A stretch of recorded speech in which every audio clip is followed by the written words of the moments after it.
this session might be even a little bit more fun. We're going to talk about one of the newest social media tools, which is, do you pronounce it Pinterest or Pinterest? Pinterest. Pinterest. That's what I thought, but I've heard Pinterest, so Yeah. wanted to make sure I had that correct. And, I think almost every reporter is on Twitter now. Lots of people are using Facebook. I remember the days, I'll date myself here, when we were trying to track down teenagers after some kind of an upset at a local high school, and we were using MySpace to try to find them. So I think that's been used for a long time, but it's possible that Pinterest is something that a lot of reporters haven't really thought about. And so we have an expert here who's going to help us understand some ways that we can use this in our reporting. Colleen Shalby is the social media editor for PBS NewsHour. So serious news and a new social media tool. So Colleen, thank you for being here. Sure, thanks for having me. So Pinterest is kind of this hard tool to crack in social media. People aren't necessarily going there for hard news, but it keeps expanding, so it's worth paying attention to. But full disclosure, we at NewsHour are still trying to figure out the best ways to use it. We're currently trying to lay out our long-term care stories on Pinterest in kind of a creative way, see if we could connect to a new audience there. So I am still learning just as much as you are. And I don't have all the answers, but I figure as we go along, we can kind of talk, and maybe I can help you brainstorm some ideas along the way. So before I dive into Pinterest stuff, just an overview of some of the social media networks. As you might know, Facebook is king in social media land, 1 billion users. Google Plus is over 300 million. Twitter is 284 million. Tumblr is 200 million. Pinterest has 70 million.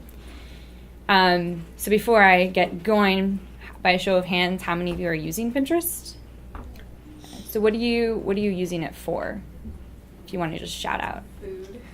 Yeah. Food things, for sure. Yeah. Anything else? Recipes. I have a journalism one, but it's more just like snarky journalism stuff and not necessarily tools. So. What type of snarky journalism stuff? Like journalist cat. I don't know. Okay. It's like a little meme. It's a snarky thing. Yeah. It's pretty fun. Like what? No, it's 4:30 on a Friday. I'm looking right now. It's like it's 4:30 on a Friday, and you're now sending me your press release, stuff like that. So. Yeah. Perfect. Anybody else using it? Yeah. And so after a year of going through standards and legal, we just got clearance to do Pinterest at ABC, and so I'm going to be using it to promote health stories. So we have the account set up, but we're starting after the first of the year, so this is very interesting to me. Oh, great. Yeah. We use it as a professional development tool for a distributed team that was working on the same project. So Okay. here's a related story that we should all see, and let's talk about it in our weekly Yeah. video chat. What was the project? Quest Science. Great. Anybody else? Oh yeah. We use it a lot for recipes, for sharing recipes, and kind of one of our writers writes healthy recipes, and still trying to figure it out. And personally, I've used it for figuring out creative ways to decorate a studio. Yeah. Yeah. That's great. Yeah. I've used it for the same thing, like food, and then Yeah. for exercise routines, Mhm. just different ideas, and race outfits. I'm a runner, and runners sometimes dress up in costumes and stuff for races. Yeah. So I look on there for that, but that's pretty much it. I haven't thought about. I don't use it very frequently though, because it's just so busy. Right. Yeah. Right. It kind of drives me nuts. So Yeah. I'm infrequent with it. Okay. Yeah, and, I use it for personal use, but we're going through the same thing with legal right now in terms of being able to use it, company wide, because they're like, I think they have a concern that if you post, our company's photos or things like that, who actually owns them at that Mhm. point, and the ownership issue is a huge deal. We Yeah. want to promote it. We don't want to give away content to other companies. So. Right. And I think that's something that kind of is being seen on different social media networks like Twitter and whatnot. So I'm kind of a Pinterest user / lurker. I feel like I don't use it all the time, but when I do, I'm using it for food and photography and, learning about things like fashion and whatnot. And, not really going to it for hard news. People are going to Facebook first. They're seeing what their friends and their family are sharing there. They're engaging in that conversation. They're going to Twitter for that immediate hour-by-hour information and to kind of be part of the conversation that sparks immediately there. So Pinterest isn't necessarily the place that, news junkies are really gravitating towards, or at least not for their news. But it doesn't mean that news can't thrive there. It just means that you have to figure out kind of a Pinteresty way to help people see it. So just some facts about Pinterest. 22% of Americans are using it. 80% of users are women, but just most recently, 1/3 of those new signups are men. In the last 6 months, Pinterest user base has grown by 111%. And to put that into context, Facebook has grown by 6%, which makes sense because Facebook already has so many people there, so they might not be seeing the same growth rate. But the fact remains that Pinterest is growing at a really high speed.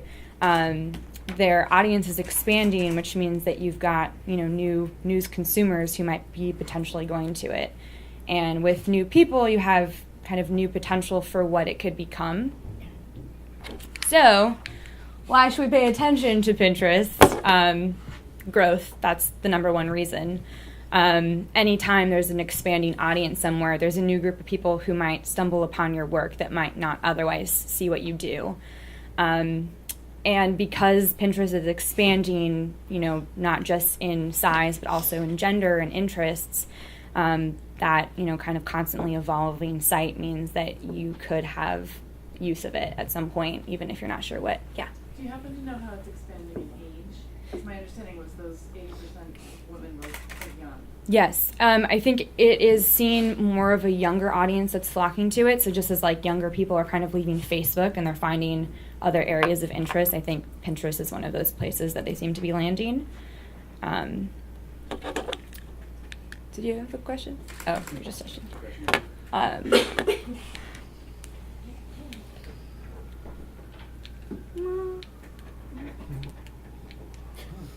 I don't think my clicker is working.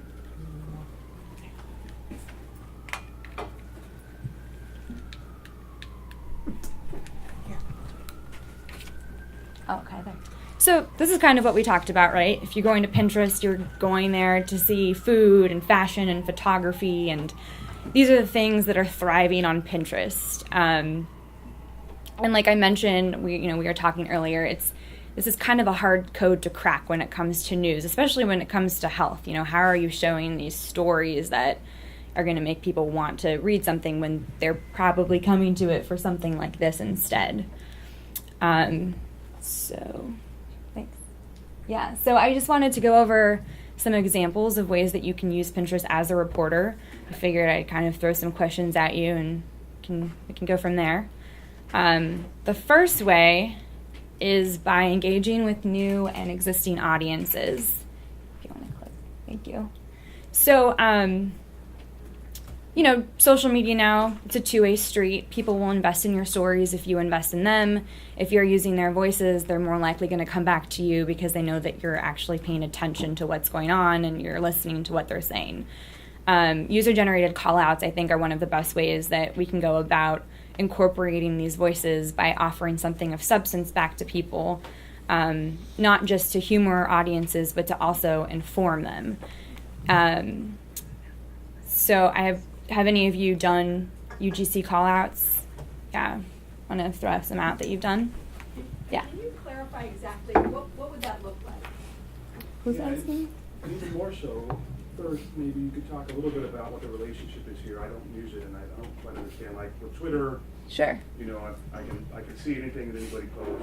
With Facebook, I have to follow somebody. What is it on Pinterest? Are we following each other, or how do we see each other? Yeah. So Pinterest, you can follow people, so you're getting their updates. You're seeing their pins that they're posting. You can also search for things. So Pinterest has a really great search function. If you are interested in food, or specifically hamburgers or hot dogs during the summertime and you want recipes, you could type in hot dog recipes and you would see photos and recipes and things connected to that. And it's everything that they post on their Pinterest is publicly visible? Yes. I mean, you can have private Pinterest So boards. there's private and public Yes. boards. But mostly, I mean, most people that are posting, I think, are doing so kind of on a public spectrum. But you can have private boards that you share with your friends. But the things that you would be looking for, you would be seeing public pins. Now, here's another question. Can I just go and put a pin on somebody else's board? No, it's so you would be posting on your own. Just on my own? And then, yeah, and you could tag it with some of these keywords so somebody else could stumble upon your pin. You could also do something collaborative. You could share boards between, friends. So there's different uses from it as a, just as a person if you're going on it. But you can comment on, You can comment, you can repin, You can like it. you can, yeah, you can like it, you can heart it. Yeah, and someone asked something else about, you use GC? Oh, yeah, what do you mean exactly by a call out? What Sure. would that look like? Sure. So we do this pretty often. We'll post a question on Twitter or Facebook or even our website asking people, to share a story about X, Y, or Z. We just most recently have been asking people if they're protesting in light of the Eric Garner decision to share their story, share a video why they're doing that. You can collect those responses and then showcase them in some way. So with Pinterest, you could collect those, stories, those photos, and you could lay it out in a Pinterest board. Has anyone dealt with UGC? I can dive more into it. User-generated call-out. Or excuse me, user-generated content call-out is what I'm referring to. And so when they share it with you, they post it on your, how does that work? Sure.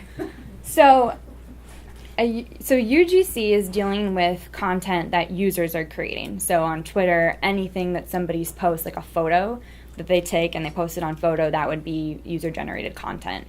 And a news organization, often they've been using those pieces of information in their reporting. So, oftentimes you'll see something trending on Twitter, and then you'll see people pulling in photos that they found on Twitter, on Instagram, on Facebook even. That's all user-generated content. So then they would post a picture, use the hashtag that you suggest, and then you would search the hashtag, take it, and you can pin it on your board? So this is what I'll get to. Okay. But yeah, essentially you'd be collecting that information and you could showcase it. And one of those ways is by showcasing it on Pinterest if you'd like. Yeah, So the way I like to think about it, sure. Back a couple of decades ago, like when I was trying to get man or person on the street interviews, when I was doing some radio, this seems analogous to me to doing that, but with a new medium. So it's a way to bring other voices or images into the reporting that we do, as well as disseminate. So it's a two-way street, whereas the old way was kind of one way to us. Yeah, exactly. Yeah, so this is an example that NewsHour did a few years ago, back before I started. This was right when Pinterest had started, and it kind of had this potential to be anything. And I think that this is a really good model for something that you could continue doing, not just on your site, but on Pinterest. So NewsHour asked people to share their personal stories pertaining to childhood cancer. And they collected those stories, they collected the photos, and they put it on a Pinterest board. And what that meant was that they were talking with our already existing audiences. So they posted this question to our Twitter following, they posted it to Facebook, they posted it on our website. But they are also connecting with a new audience on Pinterest. So people who might not necessarily be connected with the NewsHour audience could essentially see this if they were searching for some sort of related content. So this is an example of a user-generated content call-out and how do you showcase it. Okay, so the idea here is that if someone searches, they're gonna find us. But it's not like my call out is able to somehow reach people who aren't searching for it. They have to have the intent to search for this content. Right. So you would post a call-out to existing audiences. So you have a Twitter following. You have people that are very active in your community already, and you're asking them a question, share your stories with us. You're taking those stories. So you're kind of bridging social Yeah. networks. Yes, exactly. You're taking those stories and posting them elsewhere. Yeah. Do you have any rules or issues around permissions? Yes. Okay, could you talk about Sure. that? So typically with these type of content, these type of call-outs, if you are asking a question on Twitter and you are getting photos back from people, if they are publicly sharing that, it's part of the terms of service that's kind of, up for grabs. At that point, they're responding to you. If you're posting this on the website, we do, inform people we will be using this. We want people to be aware that we're not just going to rip their information without their knowledge. The specifics, I think, are up to, the organization on a different level. There are no set guidelines for this stuff right now. It's still such a changing world, and it's so new that the rules aren't quite in place. So I'd say that that's really up to the journalist. And just to follow up on that, so you wouldn't do, let's say, a Pinterest story where you'd say, I'm going to do something in childhood cancer. You would go search for Pinterest, grab the pins, put them in. You would only do it as a user-generated call-out, not pulling in and then just say, hey, we did this thing from things all over Pinterest. You could. I mean, if people were sharing, if you had a call out going and you posted it to your Twitter following, to your Facebook following, and you got responses from them, you could use that in a board like this, but you could also search Pinterest and see if people have those stories and reach out to them and say, we have this, call out occurring. We want to use your information as well. Can we, incorporate this into our board? I mean, that's... You would ask. Yeah, I mean, so you would just grab it and... I'm of the mindset of asking because you want to let people know that you're using their information. Because if you do it and they don't know, then they're not going to know to come to you in the future. So by kind of creating some sort of connection between you and your existing audience or trying to cultivate a new audience, it's basically saying that we'd like to invite you into our community. So you're saying that's sort of the difference between a corporate Pinterest page and our new Pinterest page and your personal Pinterest page? Because isn't the point of Pinterest that you take things from all over and just say, these are the things I'm interested in, but you don't ask for permission? No, and you don't have to, but I think that if you are representing a larger news organization, if you're reaching a bigger group of people, by kind of being a human on Pinterest, by telling somebody, I like what you're doing here, I would like to incorporate it into this story that we have, I think sometimes it breaks down a bit of that that wall between journalism and news consumer. So you don't have to. I mean, there are no rules saying that you have to tell anybody, but I think that it's a good step to take if you'd like to kind of bridge that connection better.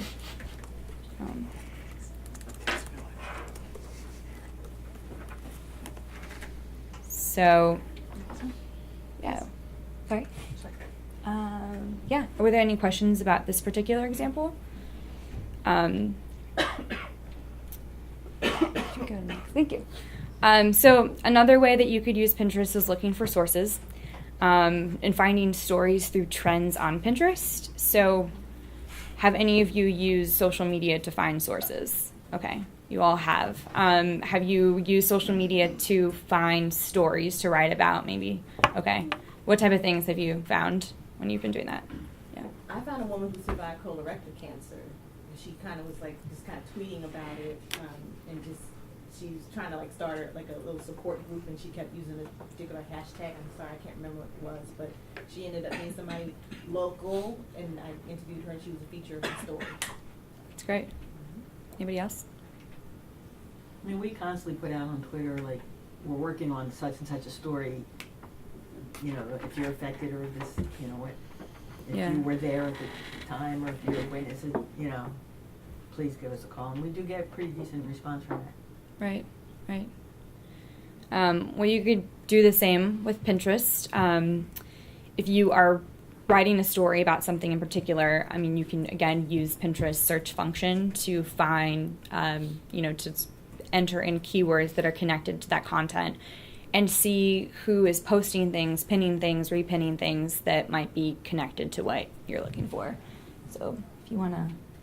So I just, for an example, sorry you can't really read it, but I typed in cancer and inspiration, came up with a series of pins, and you could go and see who's pinning these things, go to their page and see if they seem to have an interest in this type of story. Maybe there's an interest for a reason, maybe they have a personal attachment to it. Whatever it is, you could, ask them about it, message them, write something on their pin. You could send them a message via the connected Twitter handle or Facebook page that they're connected to. But it's a good way of seeing what people are interested in, and if there's a bigger reason why they are interested. You can also use it for finding stories. So an example of this, last year, I don't know if you remember, there was the hashtag inspiration was trending, Pinterest, Tumblr, Instagram. It was pretty controversial because it's kind of a pro-anorexia, bulimia hashtag. And it was living on Pinterest in addition to other places. And it wasn't something that I was aware of until I kind of saw it pop up on Pinterest and Tumblr. Is where I found it first. And so just kind of paying attention to those social media audiences, even if you're not completely invested in them, you don't know what type of trends might pop up. And typically trends on Twitter and elsewhere are sparking for a reason. There is some sort of interest in them for good or for bad. What was the hashtag? Finspiration. Yeah. So, and that's another thing with Pinterest, is that there is a big, it seems to be a big amount of people that are pinning things about health and beauty and wellness. So where there are things about the good side of that and maybe tips about how to maintain health, there's also kind of that dark space too that's worth paying attention to, because you don't know why. Yeah. Are there ways to narrow it down geographically? Not that I'm aware of, not on Pinterest at least, but it's possible that there is some sort of site out there that you could. I mean, I know with Instagram there are a few You stay sites. on Twitter. If you don't know about geographic search on Twitter, you should. On Twitter and and I'm not sure about Pinterest. I know elsewhere like Facebook and Twitter and Instagram, but I'm not entirely sure about Pinterest. I would add a really good social media geographic search called Banjo. It's great because it finds, especially for breaking news, like when we had our airport, we had a train crash in our airport recently, we immediately hopped on the Banjo, went to that area on a map, and could see all of the social media public posts that were coming out, including photos as they were happening. Was Pinterest in that, or was it mostly? I don't think it included Pinterest, but I know it had Twitter and Facebook for sure. Right. Can you spell that? Banjo, just like the instrument, yeah. And so it's really great for breaking news. School shooting would be Yeah. another example. You could find out what kids are tweeting from inside the school during their time. Yeah. Stuff like that. So. Hash at it is another one that kind of collects all the hashtags from different social networks, but again, I don't think it pulls in Pinterest, or at least if it does, it might do it on a smaller level. Another question about Pinterest, can you message the person or inbox in some way, or? You can comment on their pin if they have a message available. You can contact them. It just depends on what their privacy specifics are. SpiderCube pulls in Pinterest, but I think you may have to pay for that. SpiderCube? SpiderCube. Okay. Yeah. It's Spider QUBE. Have you used it? Yeah. What type of things have you found from it? Well, I do a lot of sourcing, and so I can source. And what I like about it is it pulls in everything but Facebook, actually. So it's Twitter, Pinterest, and Instagram, which is what we really care about. Because I have another tool entirely for Facebook. Just searches Facebook, but this will search all three, and it'll pop up the hashtags of users, and it'll slice and dice some of number of social media interactions, influencers, followers, that sort of thing. So Okay. it's good. It's great. And geo. There's Geo tag it. Spider Cube or Is it an app or a website? I use it as a website. I made an application. For those of you that are using Pinterest, I mean, are there stories that you can think of right now that maybe you could go to Pinterest and try to find somebody to help you with something that you're working on, just from the audiences that you've seen there? I don't know. Maybe not right now. Go in there. You would? I'm not frequent enough. Yeah. Yeah.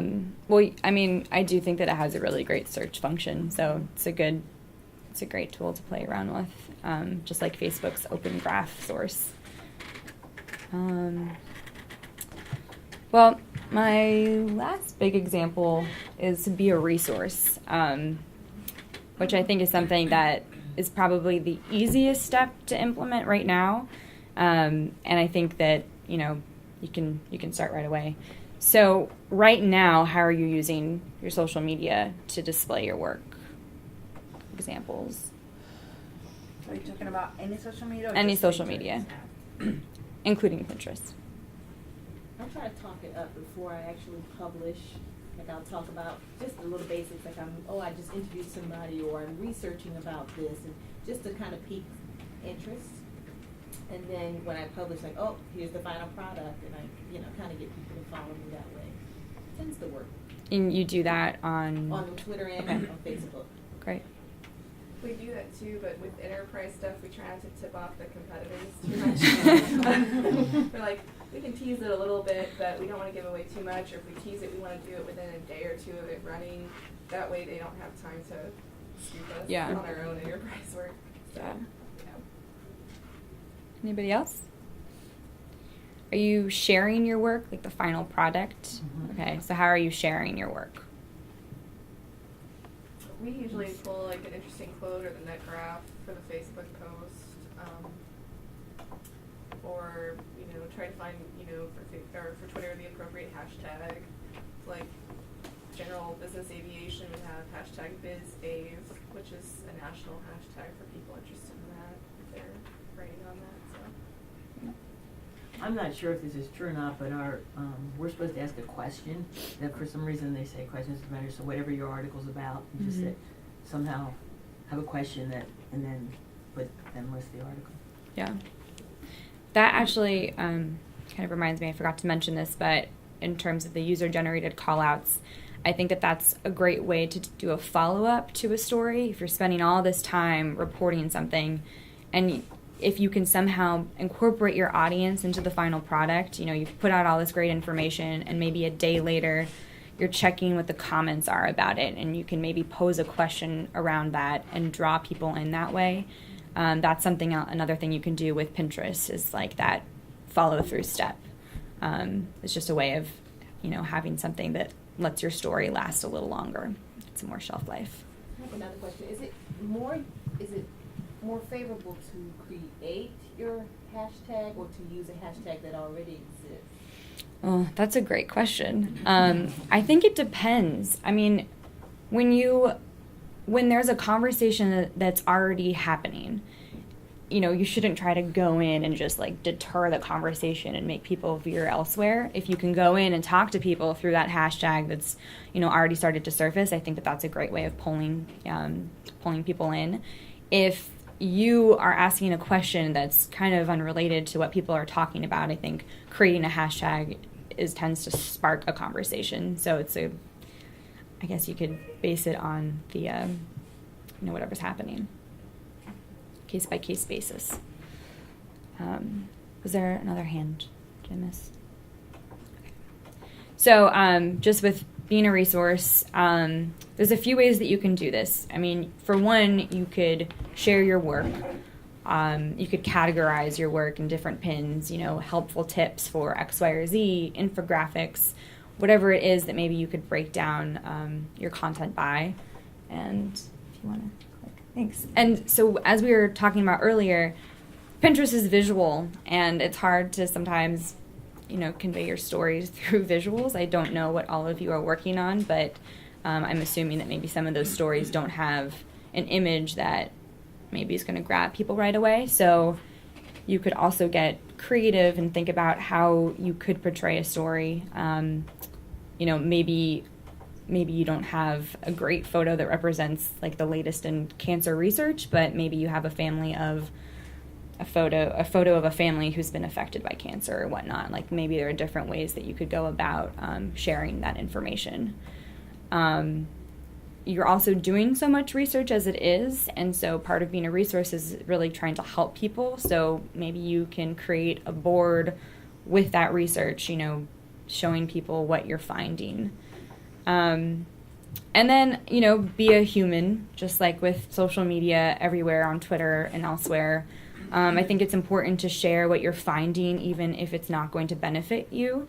So, Pinterest, Twitter, everything really. It's not just about bringing traffic back to your site. It's also about expanding your presence and connecting with an audience that you might not otherwise connect with. So I think the way you can go about doing that is by sharing things that might have a common interest with somebody else, because it means that they might be more likely to come back to you if they feel like there's some common ground. Yeah. Do you have any data on how Pinterest posts that have photos compare with those that just have text? I don't have specifics, but if it's like Twitter and Facebook, I'm sure it's like much more engagement. Just with, Tumblr, and really visuals are going to do better than text at any time. So anytime you can use the visual, I'd recommend it. But I don't have specifics. I can look into that though. It's just because like that other slide you had, they have the, I think they have the inspiration. Yeah, stuff. yeah. Some of those seem catchy. Oh, I see what you mean. Those the kinds quote of things, text. not small. Yeah. I would assume that those do well. Quote Okay. graphics do Quote well. graphics, yeah.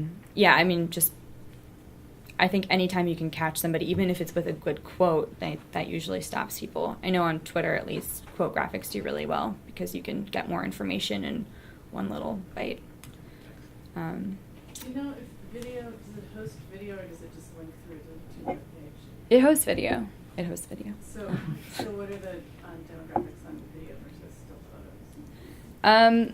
I think still photos are best because people are tending to repin just the visuals. A video, I think, does well, but it seems that the photos are really what's thriving here. Yeah. So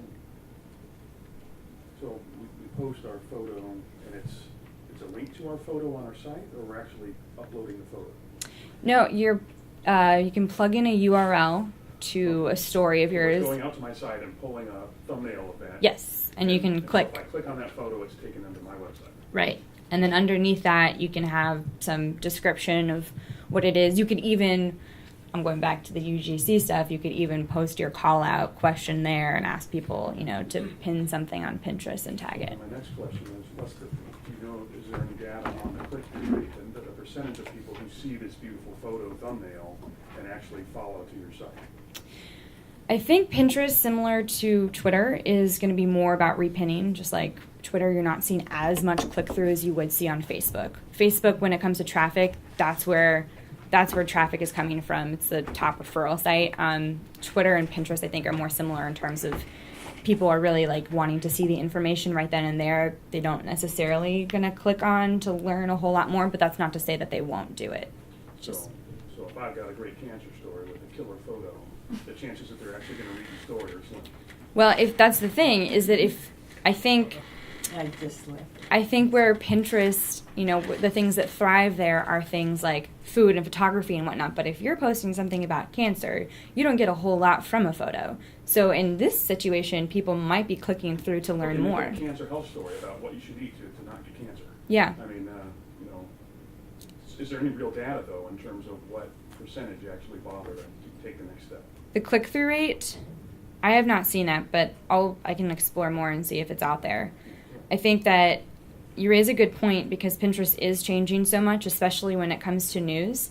So if you're dealing with an audience really that's going to Pinterest because they want to create these, virtual bulletin boards, they're not necessarily clicking through to learn a whole lot more, but that's not to say that they aren't doing that. And when it comes to news, if you're posting something and you can grab somebody with a photo and make them try to figure out what it is that you're trying to present to them, if you can give them that hook. Is that it's a place to collect pretty things. It's also informative. I think people go there to learn about things in this creative way. Same with recipes and tips about, photography and whatnot. If you can't absorb it from looking at the board, then you click. Moving on to the next board. Right. You click if you're curious enough to learn more, and if you can just get what you get out of the photo, then that might be what people are doing. But it seems like it's important on Pinterest, just like it is if you're writing a blog post or something else, to make sure that what you post is compelling and interesting. Obviously, you're going to get a better click-through rate. Just like people are. Right. Exactly. Yeah. I just wanted to say for the Hopkinton Post that only certain verticals even bother having a Pinterest board.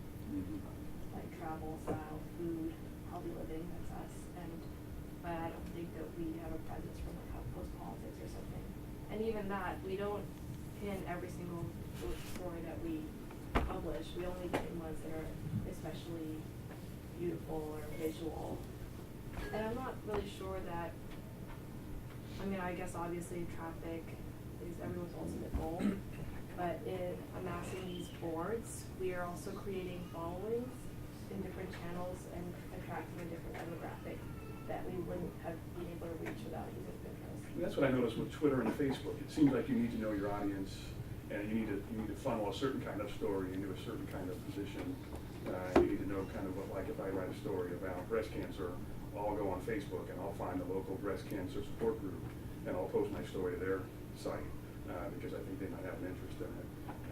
Whereas if I'm writing about some policy thing, I might put that on Twitter under a certain hashtag, or more of the policy wonks tend to be on Twitter. So what I'm trying to understand here with Pinterest is kind of what is the key constituency that I'm trying to serve. And it sounds like it's people who are interested in health, who are interested in maybe wellness, who are interested in maybe some kind of DIY kind of, I don't know, for me it seems like cooking and things, but like, yeah, I guess how would you summarize the key constituency on Pinterest? No, I mean, I think that is what a lot of people are going to Pinterest for. You're not really getting people who want their hard news. They're not going to Pinterest. They're going to be on Twitter and they're going to be on Facebook. But the thing here is that doesn't mean that you couldn't connect with somebody who is interested in that, even if they're not necessarily going to Pinterest to learn about that information. So if you could, incorporate the hashtags that people are interested in, like inspiration, family, caring, with the story that you're working on, and somebody could see something like that and maybe it would resonate with them. Maybe if they're not going to Pinterest to find that story you posted, but they could see it and think, I do have an interest in this. That interest might not live solely on Pinterest. It might be where I go to for Twitter and Facebook purposes, but it's not to say that somebody wouldn't be interested in it if they did see it. Think back to the conversation last night. Everyone here knows somebody who has had cancer, whether it's you, your mother, your brother, your friend. That's a potential audience. Right. So like a cancer survivor story, for example, might be a really good one. Yeah. Just because that's kind of hitting that kind of feel good. Yeah. Kind of vibe. Exactly. And when I searched through the cancer inspiration, hashtag, there were a lot of pins that came up, and they seemed to be from people who definitely had a personal connection to the topic. And so, you could look at that and think, well, a story that I'm writing right now about cancer survival or cancer could lend itself to this audience. You could also find somebody to talk to that might be of use for a future story. And if you're paying attention to what people are posting, you could see if there are trends that maybe you haven't thought about to pull into your reporting. Yeah. I'll mention also, a lot of times people don't have their security as high on their Pinterest pages as their other ones. So like if you're trying to track down somebody like on Facebook and their profile's not coming up, but they have a link to it on their Pinterest, it can be really helpful to follow that, and then you can get to their page directly. So for backgrounding purposes and confirming sources that you've been trying to track down, it can actually be really, really useful because the security settings are different. So that's kind of the creepy journalist lurker. The back end side. Great. Thank you. Yeah, we're all lurkers. That's really what we do as journalists. We kind of stalk people a little bit. Were you? Oh, sorry. PBS, what is your success using for PBS been? Have you been able to, measure in any way an impact? At the beginning, when Pinterest popped up, I think that there was this untapped audience. There's a whole lot of potential for what it could be. That's when this cancer awareness board came about. Since then, because it doesn't provide as much traffic as we'd like to see, and because we don't really have a ton of stories pertaining to food and things that do thrive on Pinterest, we haven't given it as much attention as we have Twitter and Facebook and Instagram. But now, because it is expanding more, it's just becoming clearer and clearer that we have to give this beast attention. Like, it's just going to grow more. So I would say that we've found a lot of success with Tumblr, which seems to have a similar audience in a way. These are people that are going to a site to kind of get a comprehensive story, and they're really visuals of text and photos really seem to get them there. And I think that with Pinterest, it's a similar thing. It's just about finding that audience, finding the niche there that actually wants your stories. So this is as much as a learning process for us as, it is for you guys. Yeah. I have an editor who's obsessed with Snapchat. Yeah. And is like, we have to find a way to use this. I don't personally use Snapchat. Do you have any suggestions so I can give them to this editor so Sure. he'll stop bothering me? That's been this ongoing debate for us too, actually. Like, should we be on Snapchat? It seems like we should, but there could also be some potentially bad situations. What I've learned in researching about it and just talking to other people that are on Snapchat, I mean, NPR has been experimenting with it. They were, I think, one of the first news organizations that was. It seems like where things could go wrong is if you're using it for breaking news, where a story could get changed and you have to retract information. I mean, once it's out there, and you can never get a snap back. But where it seems like it could be of use, and again, this is going along the lines of expanding your brand presence and not necessarily bringing people back to your site, is with evergreen stories. That's similar for Facebook too. Evergreen stories are doing really well because there's no shelf life for them. They just exist and they don't change, and you can use them at any time. And oftentimes those are the feature stories that are going to be more interesting than the day-to-day things that maybe thrive on Twitter. So we've been having that conversation too.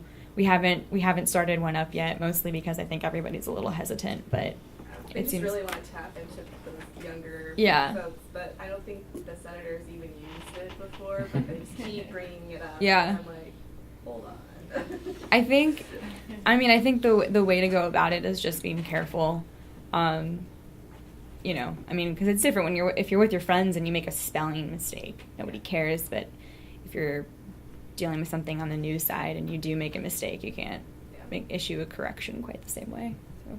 Can you, for the old people in the room, we're talking about Snapchat, why are we afraid of it? I mean, I understand that it's used by a lot of younger people, and some of the content are things that you don't want your parents to see, or that you hope you want it to disappear immediately and whatever. But as a journalist, for purposes of just putting something out there and making people aware of it, why would you be afraid? And also, relatedly, the issue about not being able to issue a correction, why couldn't you just follow up with a snap that had the correct information? Even if there's nothing left there to fix, you could just put out the right thing later. Explain the concern. Sure, I think it's the fear of providing misinformation to people and not knowing whether or not they're going to realize that you've made a mistake. With Twitter, if you tweet something out that's wrong, you could connect a corrected tweet. So it shows up in somebody's Twitter feed again, and you could say, we made a mistake here before, this is actually what you should be reading.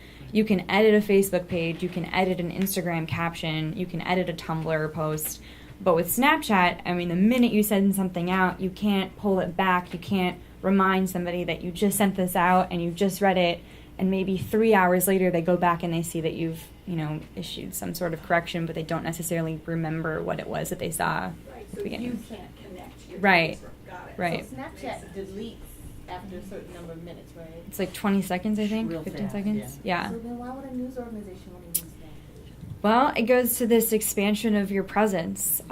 Same, with Instagram. Kelsey's young readers. Or editors' young readers. They really want them really bad. Yeah. Well, okay, so here's the thing. I guess I could maybe relate this more closely to Instagram. With Instagram, you're posting a photo, and Instagram doesn't have links. Like, you can't click a link on an Instagram post. So people are seeing a photo, and they want to see that information that you get there, but they're not necessarily clicking, or I guess I should say copying a link and taking it into a different browser and then reading the story. But Instagram serves as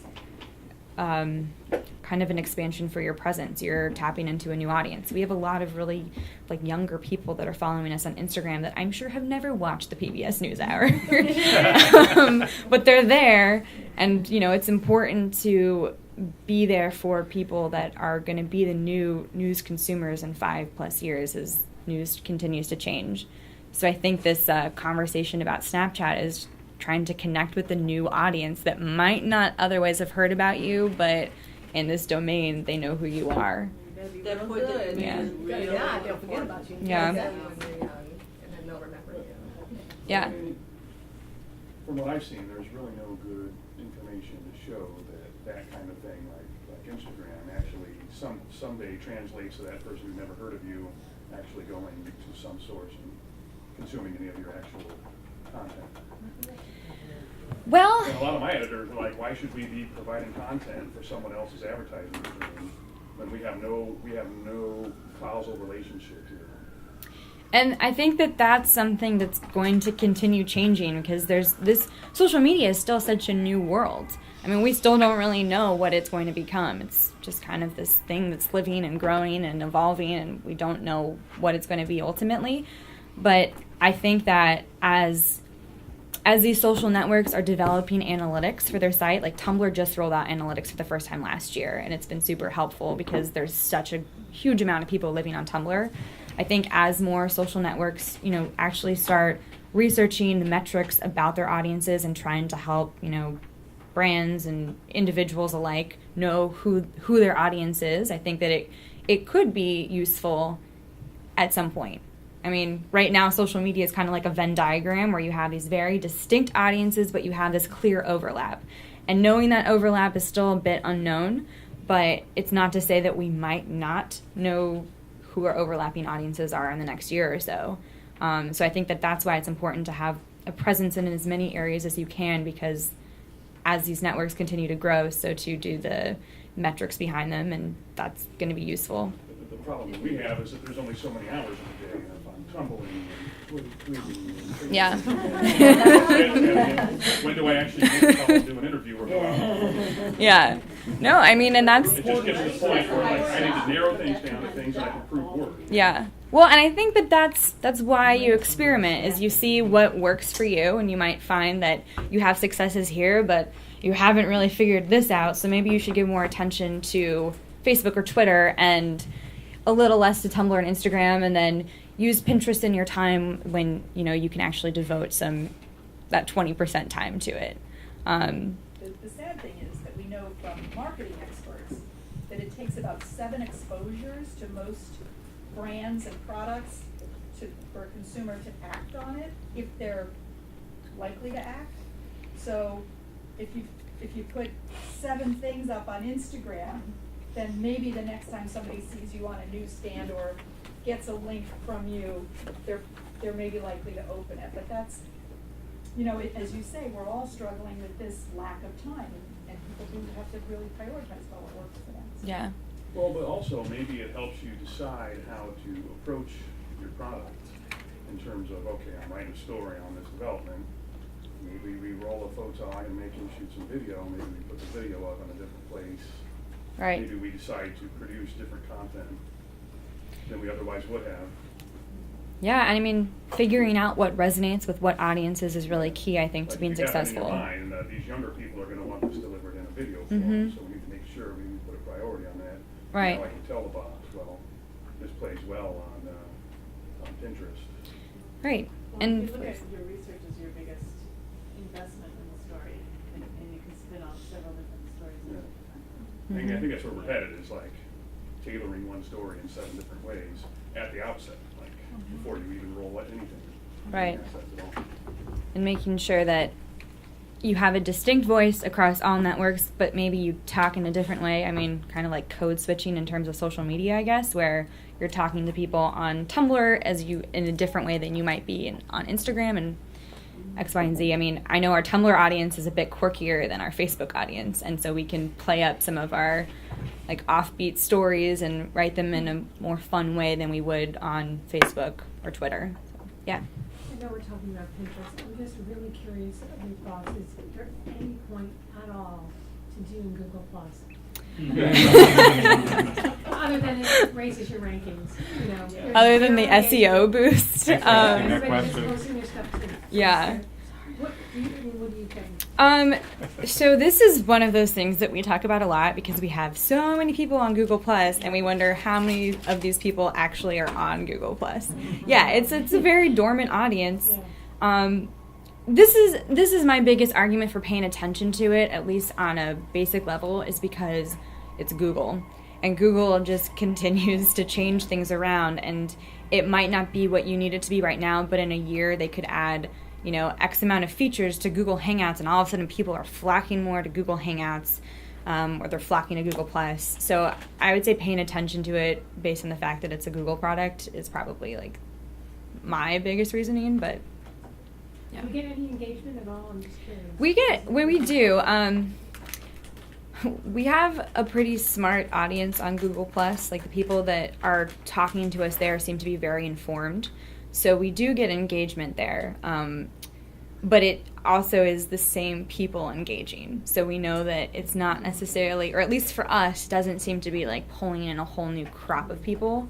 But, you know, we try to pay attention to it. We used to post more to it than I think that we do right now, but, you know. Do you guys do LinkedIn? We do. And then LinkedIn posts, like, do you do the posting on LinkedIn? I'm not sure how I feel about it other than just, like, being a resume place. Yeah. The whole posting thing just seems kind of awkward on there compared to some other places. Yeah, we've been posting a lot of our business economy stories there, but then we'll play around from time to time with something random and not quite the LinkedIn story, and it tends to get better engagement. So I feel like sometimes people will click on something that they're surprised to see. It's also one of those things that I feel like being there and just like trying to pay attention and see how it works is important, but at the moment it doesn't provide us with a ton of traffic, at least like from our individual page. But I know that there are other places that have seemed to, you know, have success there. Yeah, because I'm kind of on the same page with you. It's like, I think it's important, obviously, to post onto social media, but sometimes we have editors, we don't have a particular strategy right now, is one problem. Sometimes we have editors who are like, blanket everything. Mm-hmm. And I'm going, okay, I also have to do reporting today, so I can't just spend all day on social, just blanketing every single social network with every post ever. I'm a reporter, not a social media editor, so. Yeah, I mean, do you know what it takes to get into a hospital to shoot photographs? Right. It takes 7 phone calls and 4 emails. Right. No, This reporting thing takes a lot of time. Yeah, when we've done, you know, I'll cover a breaking news story and I'll say, okay, I've got to let some of this go right now because 5 people have Ebola. Like, you know, something like that happens, and that does come up, and you have to know where your priorities are. And I think it's, you know, just part of the balancing act of journalism and social media. Marie, you've got a question. This is probably a dumb question, but, you know, I know who's behind Facebook and Google. Who's behind Pinterest, and how do they make money? I believe it's 2 men who are behind Pinterest, if I'm remembering the bio correctly. I was gonna say, That could be a lie. So this is off the record. We're all Googling. I should look into it. Yeah, I don't. Do you Google? It's 3 dudes. 3 guys. Okay. 3 men. And 80% of users are women. Mm-hmm. So actually, the one third of new signups are men, so they're trying to tailor pins more towards men. So when you sign up for it now, they're giving you male fashion. Making money? I mean, it's very clear on Facebook. Advertising. So same thing. Yeah. Same kind of thing. They want you to click through. They want you to click through. I mean, they have sponsored ads, and then also Pinterest. They provide you information on things you're interested in. So if you have pinned something about some blazer that you like, you can get a notification that tells you when that's gone on sale. So I don't know exactly how that works into the money-making scheme, but I don't know. It could potentially play a role. I'm not entirely sure about how they make all their money, but I think advertising is typically how most are. I just asked because one of the huge issues for traditional media is that very hard, you know, we spend a lot of time, more and more time, trying to get eyeballs through social media to come and read our stuff. It doesn't necessarily make any money for us, Mm-hmm. you know, so it's a real problem. Well, so we've been talking a lot about, you know, how if you're not making money and you're not getting page views, then how can you measure the success? And with social media coming about, we're realizing that we have to pay attention more to other things and trying to figure out how that can help us. So if somebody's not clicking on a story that they see on Twitter, but they've retweeted it 250 times, okay, it's not bringing people back to our site, but it's getting us exposure. So maybe there's a way to figure out how that's helping us in terms of impressions. So I think that that's something that's a lot of people are trying to kind of figure out right now. But yeah, I consider Twitter especially more of a personal business development tool than a corporate business development tool. And I've gotten so many sourcings that I wouldn't have access to otherwise, especially European or story tips. Someone will send me a message through Twitter. So it's much better for me than it is corporate, I think, though they track those and assign you a little nice number for your tweets. Right. And typically humans are better on Twitter than like a brand logo. Yeah. So I think the more you can do as yourself, it's going to benefit your organization more. Do you all pay attention to the analytics? I don't know how many of you are working with the brand versus just on your own. Yeah. I do. I mean, I check them every day. We get a little update, that says how many page views we got or whatever on each story. But I also, I have to balance that though with like, okay, I'm not just going to drive all of my reporting based on what gets clicks, because some things are just important and they need to be told. It's not just about what's popular today or Angelina Jolie, which is a nice topic lately. But so I think we try to take them not with a grain of salt, but just kind of in stride and not just base all of our reporting on what's getting a click. Right. So, but yeah, we look at them. Yeah. Someone else raise their hand. Yeah. You all pay. Well, we get a report every week, every Wednesday, on what's going on, and sometimes it's, in my mind, it's just so predictable which story's going to get the most clicks that it's not that helpful. But I like it.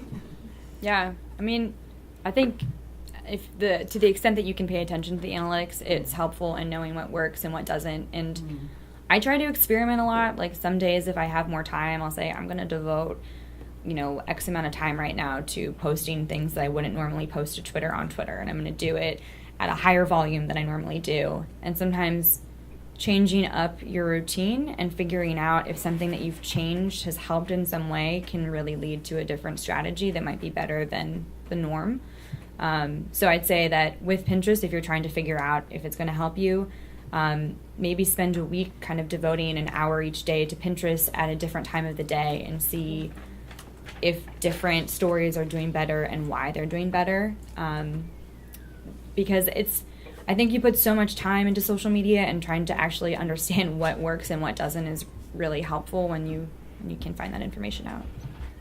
And I'll say, when I go to conferences, when I cover biotech mainly, when I go to conferences, I get infinitely more followers on Twitter with that hashtag for the conference than I would otherwise. And if I do something especially creative with it, like every January there's the JP Morgan Healthcare Conference, and just JPM.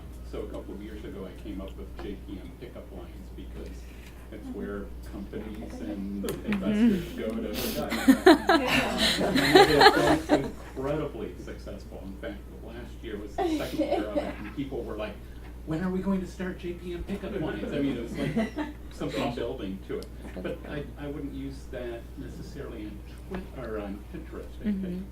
But if there was a collection of coverage coming out of that, maybe that's how I would use Pinterest. So I think it's kind of using each site for its strengths and adjusting what you do. Yeah, and cross-posting information in a different way. Right. I'm a big fan of posting something on our website when we do these call-outs. We do them pretty regularly. We'll post them on the site. We'll post them on a Rebel Mouse page. Post them on a Pinterest page, because it's gonna be seen by different people. So I'm with you on doing that. What was the second thing you just said? Rebel Mouse. If you haven't used it, you should check it out. It's very helpful. It's a really great curation tool. But it It kind of looks similar to Pinterest, but it's something that you can embed on your site, so it's a great free tool if you need it. Yeah. How do you guys kind of do it at PBS NewsHour? Do you guys expect all the reporters to constantly be putting their stuff out and then you retweet their stuff, or do you guys all, does everything come from the PBS NewsHour account? Both. So at least on Twitter, we're posting all of our stories onto Twitter, and then I like more voices in the feed, so we're always retweeting our reporters. Even if, what we try to do sometimes is if a reporter has tweeted something out about some sort of information that's maybe not even in a story, we'll retweet that because it's just about informing people, and kind of having more of a human side is always good. And what about with Facebook too? Is everything from your account, or are you sharing things from reporters' professional Facebook? How So do you guys do that? if people are public, then we can share, but most people aren't. Hari Srinivasan, he's one of our correspondents, and he's very active on Facebook, so he a lot of times will engage with our Facebook community, but most things that we post are coming from NewsHour, but we're sharing, other people's stories, and we'll try to tag the reporter in it if we can, or at least mention their name. So, yeah. Are there any content? So we put out a lot of things in various social media outlets, but we don't really track. Like we create a schedule in Excel, basically when things are going to be tweeted out based on a number of different people all working on different projects. Is there any kind of aggregate or something that works with scheduling where you're able to manage the content so you know where it goes or something like that, and assist anybody in that? Do you use Hootsuite? Yeah, we use Hootsuite, but it's more like scheduling it and having a broad overview of what you've done so you can look back and see sort of Okay. where different, so in my organization it's really different departments who are putting things out, and we need to provide that overview to show what we've done over the course of 3 months. I think Social News Desk does that. Yeah. You're talking about different accounts, tracking different accounts? Yeah, different, so basically we may have 7 or 8 news stories, and they'll go on different, so we're basically tracking the news stories necessarily and where they win and that kind of thing, but we don't really have a good system for that in terms of looking back and deciding these were the things we covered and these were the trends in that time frame. Okay. We typically look at the individual analytics behind each social media account. I know, I'm not familiar. What is it? Social News Desk? Okay. I know that there are... Social News Desk? It's for cross. What about Topsy? Yeah, Topsy's great for that. If you want to... Yeah. Topsy's gone. It's gone. Just like that. Since yesterday? But there might be a kind of a dumbed down free version. Yeah, there's a basic version of Topsy now. Yeah, it's so sad. Yeah. We used to use Topsy, and I was on that thing every minute, and Apple bought it and then killed it. What did Topsy do? You could look back at everything. Everything. Yeah, and you could slice it and dice it 16 different ways. Mhm. It was That's what the greatest. Yeah, but it's gone. It's useful now for Twitter, for seeing what takes off on Twitter and how many times something's been tweeted, but beyond that. Muckrack has a tool that allows you to see how many times something's been shared, and it's really helpful. I don't know how comprehensive it is in terms of what you're looking for, but it's a good tool if you're just looking for kind of an overview of a link and where it went. That's what we use. Sophia, what was the one you mentioned a minute ago? Oh, it was Kelly. No, social. Oh, Social News Desk. Social News Desk. And that provides you a way to look back over it. Cool. I'm gonna write that down. Yeah. Were there any other questions or thoughts? Or, I yeah. just had a comment. It's not necessarily directly relating to promoting, but one of my favorite apps, especially if you have a newsroom that's not very bilingual and you have a high Hispanic population, is Say Hi. And it's like the universal translator from Star Trek. Because basically it has people talking to it, and then it'll spit it back out in the other language, and then they can talk into it and it'll spit it back out in the opposite language. And then it'll also transcribe the whole thing. Wow. And That's cool. it's really, really great because like I don't speak much Spanish at all and I need to be better at it. But you know, if I have an interview and I really need to talk to somebody and I don't have a translator immediately available, or our photographer who speaks fluent Spanish isn't available, it's great and it's super easy. You just click as you talk, basically. That's awesome. Well, yeah, you just leave it there, and it has a bunch of different languages. So is it transcribed? Yeah, it has a transcription. Now, I mean, I would, like any dictation service, take it with a grain of salt. But at the same time, you've got a recorder going along with it. You can always go back and check, but it's really, really helpful, and it's got almost all the, main basic languages in there. There's some, dialects and stuff that you can pay extra for, but it's a free app, so. I am not so interested, but we have somebody who every week does a Q&A, and I think it's usually in English, but you would like something with a transcript. Yeah, it's perfect. Like we've got a Vietnamese population that's pretty sizable, Lebanese, and then obviously Hispanic population. And if you have a hard time getting some of those communities coverage in your stories, it's a good way to kind of get over that language barrier. SAYHI. Yeah, say hi. Cool. Anybody else have good online or social media tools that they think the group might be helped by? I love that. That's a great one. I think LinkedIn is very good for, yeah, Use it. maybe just because I'm connected to a very professional biotech Mhm. crowd, and I think certain stories get better Yeah. traction than others, but Definitely. I have to say, if you want to source something, the first place I go to is LinkedIn, and you can. And the other thing is, there are many stories where I get way more engagement on LinkedIn by posting it there than I might on Twitter.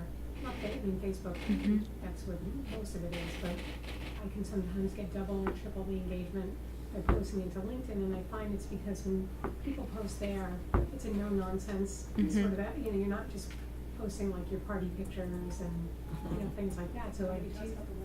Right? You don't. I mean, you go there in business suit, so you're wearing a business suit, so people tend to pay attention. Whereas, like, really on Twitter, you're in a bikini, and it's just a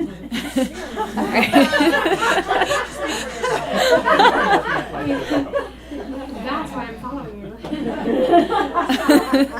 Are you posting as yourself or as an organization? Well, again, everything starts in January. Okay. Except for Twitter, because we're trying a little experiment on the verticals. So obviously, ABC has some huge social accounts across, all of them. But we're exploring the idea of really expanding that whole idea of just having a more robust thing around the verticals, and health is the guinea pig. So we'll be doing Pinterest, more Facebook.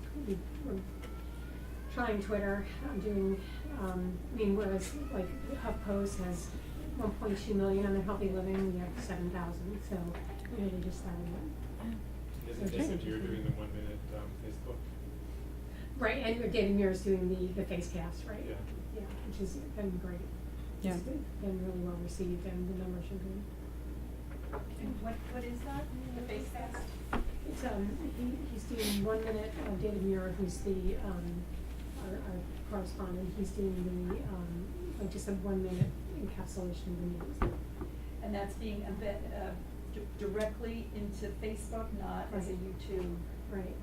And we also did on Facebook, which was amazing. We did because Richard Besser, I don't know if you know him, he went to Liberia for twice during the Ebola epidemic. We did a town hall in conjunction with Facebook, and in like 15 minutes it was seen by like 35 million people. It was it was incredible. It was like a 20-minute with George Stephanopoulos. This was a Facebook chat? Or? No, it was a live cast. Okay. And we'll definitely be doing more of that because it did just incredibly, better than a TV cast would have done. So it's awesome. Do you know the demographics of that audience or the geography? I don't know it, but I know they have it. I didn't look at the slicing notes on it. That's great. So just exploring new ways to tell stories. Yeah. Especially Facebook native video is just exploding, so it's very exciting.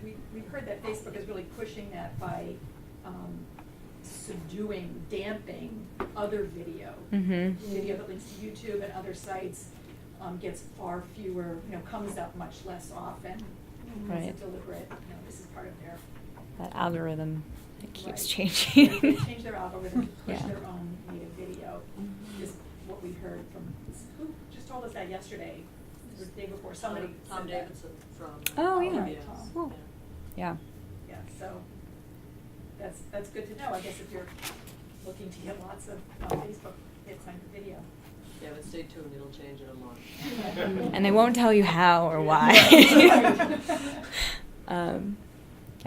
Yeah. Oh, I'd also add a really good app is called Over, and you can add text onto photos, which is really helpful. So if you want something to go on Pinterest really quickly, like you put a quote on a photo. I know some designers, that makes them cringe, but you can do that, and I do it for slides to go at the beginning of my videos using our Videolicious app. So that way I can make the opening slide that says what it is. Oh, cool. Yeah, that's about that. Yeah. Oh, it's like $1 or $2. OVER. And you can do all different text and fonts, and so you can make it real pretty if you want. Without But you Photoshop. can make it straight plays too. So. Yeah. And GIFs do really well on Pinterest. So. Do you have a suggestion for a GIF creator site, or do you guys do it like in I Final use- Cut or? We've done a little bit of both. Are you familiar with Snappy TV? It's a really cool free product that Twitter picked up, and it lets you cut video immediately, like if you hook it up to some sort of live stream going on. You can make GIFs from there, so that's been fun during live broadcasts. We use that. But then outside of that, we use Giphy, GIFmaker, GIF Ninja. There's all sorts of them. GIF Ninja. GIF Ninja. Logos and stuff in the bottom, so I'm trying to avoid the free services that do. Yeah, I think GIF Ninja is the one that we use pretty often. Is it an app or a Site, it's a website. You just hook up your URL to your YouTube video and crop it from there. Can you put in photos as opposed to a video? Yeah, you can do a series of photos and it strings them together, or you can do a video. So GIFs, it's another fun way or GIFs, however you say it. I find it amazing that after so much time, we still haven't agreed. I think you can call it either according to the Oxford Dictionary as of last year. That's a big debate. The originator. All right, anybody else, final comments? GIF. He says it's GIF, and please don't call it GIF. Okay. He gets really offended when Who's this? people, the guy who invented Oh. GIF. GIF. It's GIF. Right, exactly. I can't make myself say it. I just. Choosy Yeah. journalists choose Choose. GIF. Okay, let me put everybody's mind at ease. Those of you who are hearing these screaming children through the wall, they're really not being tortured over there, I don't think. It is an embassy next door, so there are a lot of families coming in and out all day getting various credentials, so it's not even a pediatrician's office. Don't worry, no children are being hurt and then the making of this noise. Colleen, thank you so much. This was really interesting, turned out to be a really great discussion that I personally found very useful and educational. So we are going to give you the National Press Foundation thank mug to you. take with you. Thank you. And we'll